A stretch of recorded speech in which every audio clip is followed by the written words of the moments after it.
Então, na história do capitalismo, diversas crises também ocorreram para fornecer obstáculos, fornecer reflexões acerca desse processo. Uma das mais importantes delas foi a crise de 29, foi a Grande Depressão que ocorreu logo depois dessa crise.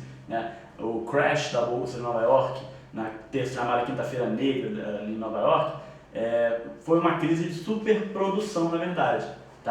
Uma superprodução por uma baixa demanda que acabou elevando o preço médio das mercadorias, as vendas não foram ocorrendo, os investidores começaram a vender as suas ações, e aí uma venda maciça de ações causa desvalorização rápida das empresas, e as empresas se desvalorizando rapidamente, mais as suas ações são vendidas, e ela pode inclusive ir à falência ou declarar estado de moratória, quando fala que não tem mais condições de pagar as suas dívidas, em questão de dias, em questão de horas. Então essas crises geralmente elas são muito rápidas e elas não são pontuais.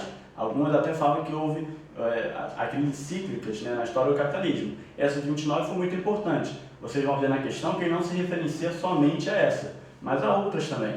Na história recente, a partir da década de 90, apesar do capitalismo ter se expandido muito, a globalização também, foi uma história de crise. A gente pode levantar a crise de 92, começo da década de 90, a crise das empresas .com nos Estados Unidos, que foi muito importante para redimensionamento desse setor da informática americana, vinculado às empresas ligadas à internet. A gente pode levantar a crise de 94, 95 no México, do efeito tequila, advinda da sua entrada no NAFTA, que é aquele bloco econômico da América do Norte. No final da década de 90 foi uma sucessão de crises. A gente teve crise no Sudeste Asiático na década de 97, crise na Rússia em 98, crise no Brasil em 99 e logo depois crise na Argentina também em 99. A crise brasileira, vamos lembrar, foi devido à nossa desvalorização do real. A gente acabou com a paridade, 1 por 1, um real igual a um dólar. Nós tornamos o nosso câmbio flexível. Isso acabou levantando, foi o resultado de uma crise e acabou aprofundando uma crise brasileira no comecinho do segundo governo do Fernando Henrique Cardoso.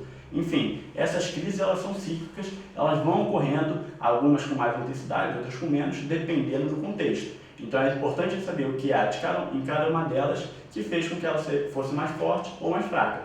A última, que por última não menos importante, pelo contrário, crise de 2008. O início envolvendo a especulação no setor imobiliário dos Estados Unidos, que acabou fazendo um efeito dominó, quebrou diversos bancos e acabou saindo dos Estados Unidos afetando empresas no mundo inteiro, inclusive o Brasil, com efeitos um pouquinho menores. Então essas crises ocorrem em vários lugares e é mais ou menos isso que a questão vai falar. Vamos lá.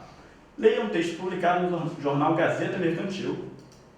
Esse texto é parte de um artigo que analisa algumas situações de crise no mundo, entre elas a quebra da Bolsa de Nova York em 1929, e foi publicado na época de uma iminente crise brasileira no Brasil.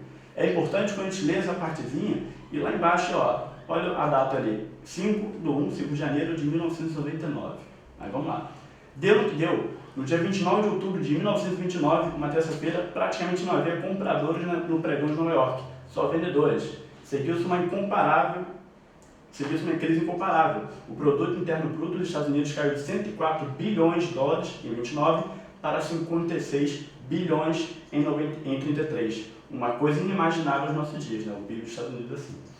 O valor do dólar caiu quase a metade. O desemprego elevou-se de 1,5 milhão para 12,5 milhões de trabalhadores, cerca de 25% da população ativa entre 29 e 33.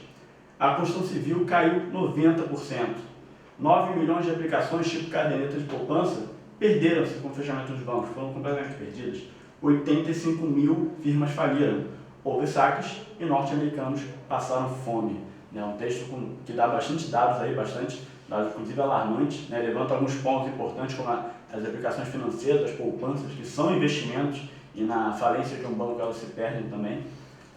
Ao citar dados referentes à crise ocorrida em 29, em um artigo jornalístico atual, década de 90, final dos anos 90, pode-se atribuir ao jornalista a seguinte intenção. Então perceba que a questão não fala diretamente da crise 29, mas ela pega ela como base uma forma de analisar as crises mais recentes, a crise justamente pela qual o Brasil estava passando, ou estava na iminência de passar, como a questão diz, no final da década de 90.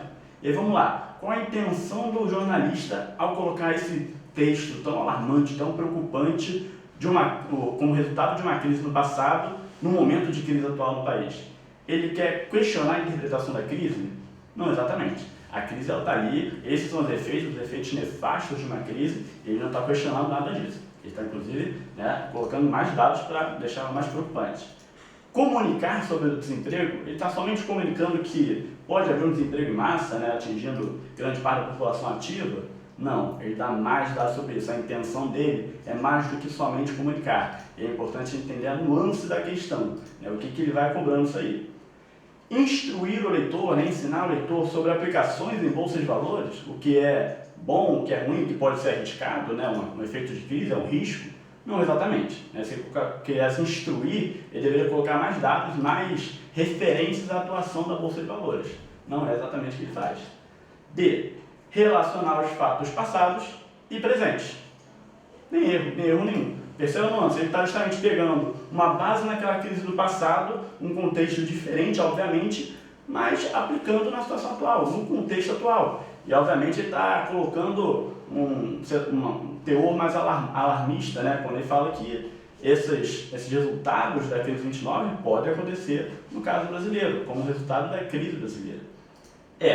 Analisar os dados financeiros americanos. Também não. Ele não está fazendo somente uma análise fria dos dados americanos. Ele só colocou ali para corroborar com a análise dele, corroborar com a visão dele e para fazer a relação entre o passado e o presente. Alternativa correta, a letra D. O capitalismo teve uma evolução ao longo do século XVI, XVII, XVIII, XIX, mas para essa evolução dar certo, realmente as indústrias tiveram que se transformar completamente. A evolução das revoluções industriais